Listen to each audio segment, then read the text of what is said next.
thinking about it.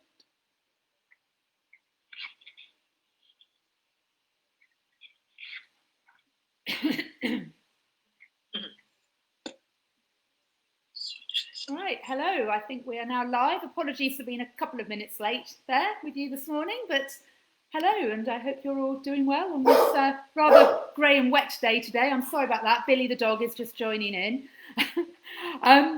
So we're here today, and we thought it was about time, really. We just had a little bit of a chat about what we are doing with, obviously, the current situation we're all in, and where we're at and how we're working to keep all of our groups safe on the trips that we're very much hoping will be back up and running sometime soon. So I don't know if you just want to maybe start us off, Rubia, by having a little update on where we're at.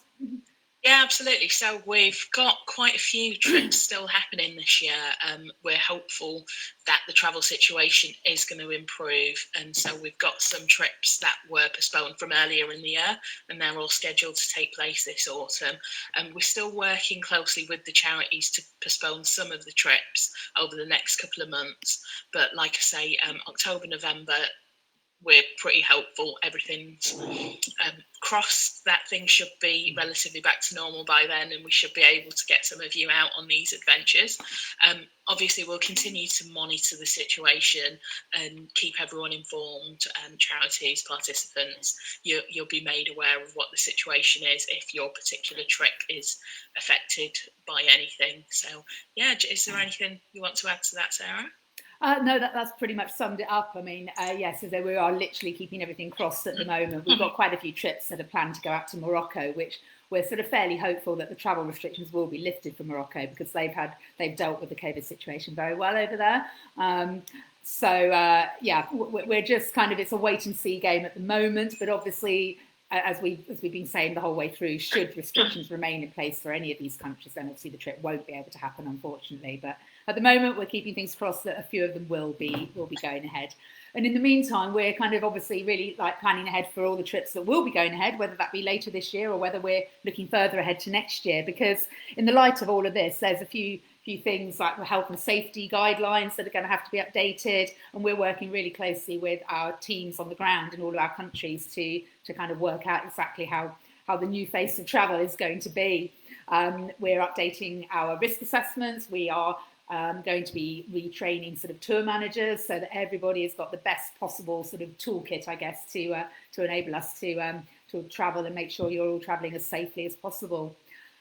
So one of the things, I'll sort of run through a little bit about in-country, the areas we're looking at. One of the key things is hotels, because obviously that's a very important bit of the trips. And there's various policies that we're looking at putting in place, basically following WHO guidelines and things on daily cleaning and disinfecting inside rooms, not letting hotel staff to re-enter the rooms after they've been cleaned. Obviously, on a lot of our trips, you will be sharing a room with somebody who actually may not be somebody you know before the trip. We're going to be increasing the availability of single room if people want to book single rooms. But where you do share rooms, we're going to be making sure we've got decent size spacing between the beds and again, sort of all of those kind of criteria in place just to minimise all the risks. I know that's just one area. And Jill, do you want to talk a little bit about maybe the restaurant side of things and what we're talking about doing with those? Yeah, sure. Well, again, it's like you said, distancing will be a prime thing. And where possible, we will use venues that are large enough to ensure social distancing, or even better, open air venues we prefer that wherever possible. And again, restaurants when maybe our group are the only diners at the time, that happens quite often on our group. So again, that would be good. Of course, a lot of our trips include buffet meals or self-service, but we're going to avoid that where possible. Box lunches are better, obviously, than buffet spreads. Absolutely. And just make sure, like Sarah said, with the hotels, that a high level of hygiene is in place. Disinfection of chairs, tables, really just to avoid anything that's shared. Just common sense. So I think it's really all the things that we'll probably be used to by the time we travel, to be honest. I think it'll be second nature to us, but we're ensuring that these things are happening within the countries we're travelling to. Yeah, absolutely. And I think from that point of view, it's kind of helpful in a bizarre way that this is such a global thing, because every country is actually so aware of this and so aware of the importance of it. So sort of destinations that maybe previously hadn't had quite the same levels of health and hygiene that we have actually now are implementing that anyway. So it's going to be a fairly important thing for everybody to be enforcing, I think. Camping is another thing. Obviously, a lot of our trips include camping. What we're going to do in that situation is make sure that, so if you're on a trip that you're camping, like typically on a trek where you might be going to different locations each night, we're going to make sure that the tents are pre-assigned to the same people every night. So you're going to have your tent effectively, and that will be your tent for every night of the trip, just to avoid any cross-contamination. They're going to be thoroughly disinfected before and after each use. Anybody assisting with those camping duties, so the local team that might be there pitching the tents or cooking your meals in the evening, doing all of that, they are going to be fully trained, as they are already, but just enhanced training, I guess, on those health and hygiene measures and making sure that all possible precautions are taken. I mean, you know, obviously things like hand washing and hand gel and sanitisation has just become the norm for everybody now anyway, but we're going to make sure that's sort of in place throughout. I think vehicles, I don't know if you want to chat a bit about that side of it. Yeah, vehicles, that's another important issue. So where we can, we'll use larger or more vehicles to enable the distancing. Again, they'll be on a daily, probably twice daily level, being disinfected. And as you get onto the vehicle, there'll be hand sanitizers, everything that you would expect, really. And of course, people will be given assigned seats, so they'll stay on those seats throughout the trip. That's something that people tend to do anyway, which is rather funny. If it's air conditioned, it'll be set to external airflow, and where possible, instead of air conditioning, windows will be open. So all the things you would really expect. But as Sarah says, our teams are in all these countries are going to be used to that and setting these standards from the start anyway. But this is just to reassure you if you have any questions. Absolutely, yeah. And likewise, I mean, the guides, the drivers, anybody that we're coming into contact with, they're all going to have been trained on how to minimise and prevent or minimise the spread. And there's just going to be active audits in place, I guess, whereas sort of historically this might have been something we looked at the start of each season. It's going to be much more of an ongoing rolling thing at the moment, and we'll be getting feedback from our tour managers, from yourselves, and it will be constantly audited and updated as we go along to make sure that we're doing all we can to be safe. I think one of those things as well, we talked about what we're doing on the ground, but obviously as well, a part of that is the information that we're going to be giving to you, the people who are travelling with us. So Rubia, did you want to touch on that briefly? Yeah, absolutely. So we're working on updating our pre-departure documents, so it's all up to date and relevant to the situation as to what's been going on now.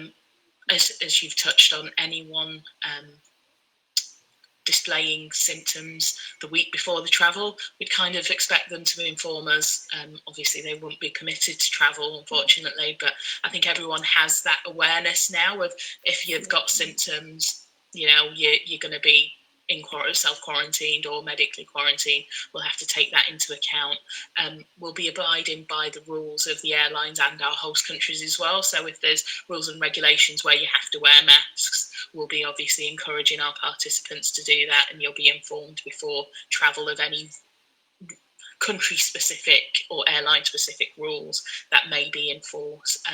We're asking people to bring their own face masks along as well, which obviously helps the situation with cross-contamination and that type of thing. And we always ask people to bring antibacterial hand gels anyway, as even before all this quarantine and COVID business. So that will obviously reiterate that a little bit more, bring your own hand sanitizers, that type of thing.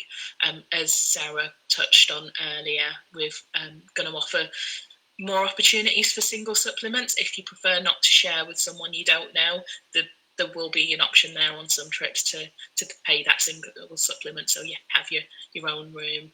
I think a lot of these health and safety features are stuff that we already implement, but it's going to be just that one more step above. I think it's just that a lot of these things will be normal for the people we've got on the ground, and there will be things that we've considered in our health and safety risk assessments already, but this is just offering you a bit of reassurance, really.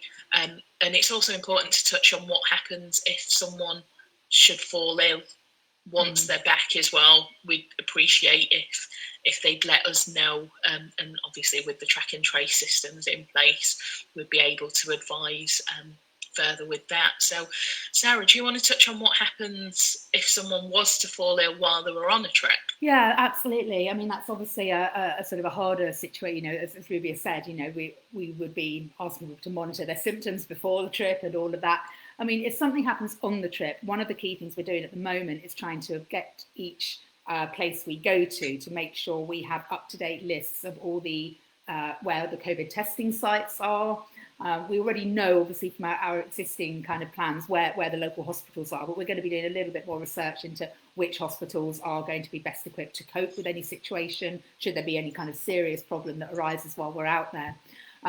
Obviously, somebody is going to have to self-isolate should symptoms develop during a trip, which would realistically mean them leaving the trip and going into self-isolation overseas. Now, that's all going to be taken care of. As always, we have a fantastic team on the ground that would look after those arrangements and make those arrangements for you. You're not going to be kind of left on your own in the middle of Marrakesh or Kathmandu to kind of sort that out. We would obviously make all of those arrangements for you.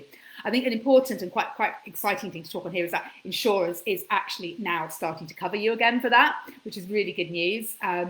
We have been talking with, a lot of you might have insurance through Campbell Insurance, who we've been working with for many, many years now for a lot of our trips. And I think as of next week, they are about to relaunch their policy to include COVID-19 issues. So it will mean that should, in the symptom, and I like what Rubia mentioned previously, if you were to develop symptoms, or even if you were having to self-isolate because somebody in your household had developed symptoms prior to going on a trip, you would be covered.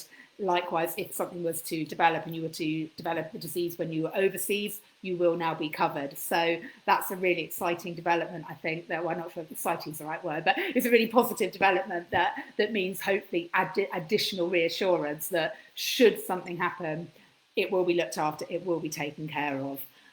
So yeah, that's something that is going to be coming in the next week or so, I believe.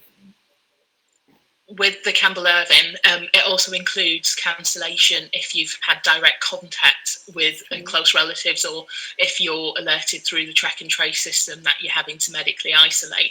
It covers that as well. So it's just that added reassurance that you will be covered. And obviously, like you said before, we're not going to travel if it is unsafe, and if the FCL advice changes and the trip doesn't happen. And obviously in those instances, we'd be doing what we're doing at the moment and looking at rearranging, and so you're kind of financially a little bit more safe. Yeah, absolutely. I'd just take a moment to say hello to some people who have joined us. So hello to Liv and Alan. Hello to Lucy as well. I think Billy says hi back, as you probably heard. So yes, thank you for joining us this morning. And if you've got any questions or anything else you want to comment, please just go away, fire away, and we'll see what we can do to answer your questions. As Alan said, really good news about the insurance. So that's something that I think a lot of people will find reassurance in. So I think it's maybe just time to move on now to something slightly, so we're all very excited about, because obviously we are in this sort of awful situation of all our travel plans having been thrown out the window, and we're certainly getting itchy feet. I'm sure a lot of you are too. We've been kind of putting our heads together as to what we can do this year. And we've come up with some UK weekend events that we're hoping that you might be as excited about as we are and be keen to join us on. We're going to be launching the full details later today on Facebook and on our website, and you'll be able to actually book on those. But just to give you a very brief summary, we are going to do 3 weekends. The first one is the Jurassic Coast, which is somewhere we are all very familiar with because it's fairly close to our area down in Dorset. So from the 25th to the 27th of September, it's going to be a weekend where you turn up whatever time you like on a Friday. You obviously make your own way there from wherever in the country you are. And the package is going to include 2 nights camping. All your meals will be taken care of. We'll have one of our tour managers there, and we'll probably more actually, because it's so local, we'll probably all go along. And we'll have a guide to actually lead the walks. And we'll have 2 great days of walking along the Jurassic Coast, which If you haven't done it before, it's absolutely stunning. The most spectacular scenery, fantastic training, all those ups and downs. It is brilliant training for if you are signed up for a trek or something next year. So that's the first one. The second one is going to be in Wales, and it is going to be sort of a bit more of a multi-activity. So we're going to have one day going on a walk to the source of the River Severn and climbing one of the local peaks. And then the second day is going to be more water-based. So we're getting out on the lake and doing some canoeing and kayaking.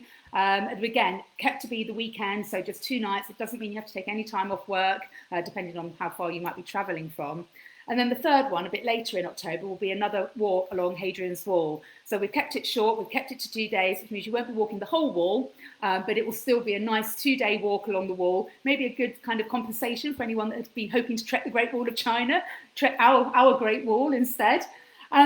So we'll be launching those later later today. We'll actually have them available for sale. The idea is that we've kept the costs down, so hopefully they're going to be affordable for people that just are looking for something to do in replacement for your big overseas trip that might have been cancelled. But they can also be used to fundraise for any charity as well, which is something that obviously we're aware that a lot of charities have been losing out on the revenue from all of these trips, or it will be delayed until next year. So the price for all 3 of them, it's the same price. The price is £295, and that includes everything. So that includes the guides, all your food, your accommodation. But we are actually offering £25 off for anyone who is already signed up on a trip for next year. So a little bit of an incentive to help with your training, I guess. It could be a great way to get together with teammates, to meet each other up in advance. Come along and just find out more about the company, maybe, if you haven't done one of our trips before, chat to our tour managers. We're kind of quite excited about having something good and fun and active in the diary to look forward to later this year. And hopefully you'll maybe be able to come along and join us on some of those. So, looking forward to that. Did you have anything else to add on that side of things, Ruby? I know you just wanted to mention that with the Hadrian's Wall and the Jurassic Coast, it's camping, but yes. The Wales one, it is accommodation, isn't it? That's right. Yes, that's sort of in sort of basic sort of bunkhouse accommodation, as they call it. Actually, that's something to mention for the 2 camping ones. Partly to keep the costs down, and partly for health and hygiene reasons, such as we've been touching upon. We're working on the assumption that you will bring your own tent. We've obviously included the cost of the campsite fee. If anybody doesn't have their own tent, we do have a few that we could possibly loan out. So let us know if it's a problem for you. But again, it's one of those things that so many people have got their own little pop-up tents nowadays that we thought it was probably easier and safer to work on the assumption that you can just bring your own tent. And the good thing about that is it means if you are on your own, you have your own tent just for you. You don't have to worry about those kind of being too close to anybody else. We'll be keeping the social distancing throughout the whole trip. Where vehicles are involved, we'll make sure people are spaced far enough apart, and we'll have enough guides to, depending on numbers, to possibly split the group into 2. We are going to have to, obviously we're aware that it's not that far ahead, September and October, so realistically we're going to have to sort of close bookings by probably the end of August on this, but we're expecting a lot of interest and hoping that bookings will come in, and if it's really successful, we might look at doing another date later in the year, so who knows. Yeah. Spread the word. Absolutely, yes, totally. So I think probably sort of time to think about rounding off. Next week, we're going to go back to talking about some destinations so that we can start getting excited about plans for next year again. We're going to be talking about Darjeeling and our Indian Himalaya trek. We've got a slightly different Indian Himalaya trek next year, which is going to be up in Darjeeling, which is a sort of further to the east than where we've previously gone trekking. Really because it just is a slightly longer, slightly tougher trek for those who want to push yourself a little bit further. Darjeeling is absolutely stunning. I'm not going to talk too much about it now because obviously you'll hear all about it next week. Get to go on the Himalayan Railway, which is a nice angle, and walk through tea plantations, as well as seeing Everest on a clear day, fingers crossed. So join us at the same time next week, and we'll be chatting about all things India really, but focusing on our Darjeeling trek. So have a lovely week, everybody, and we will catch up with you next week. Okay, bye.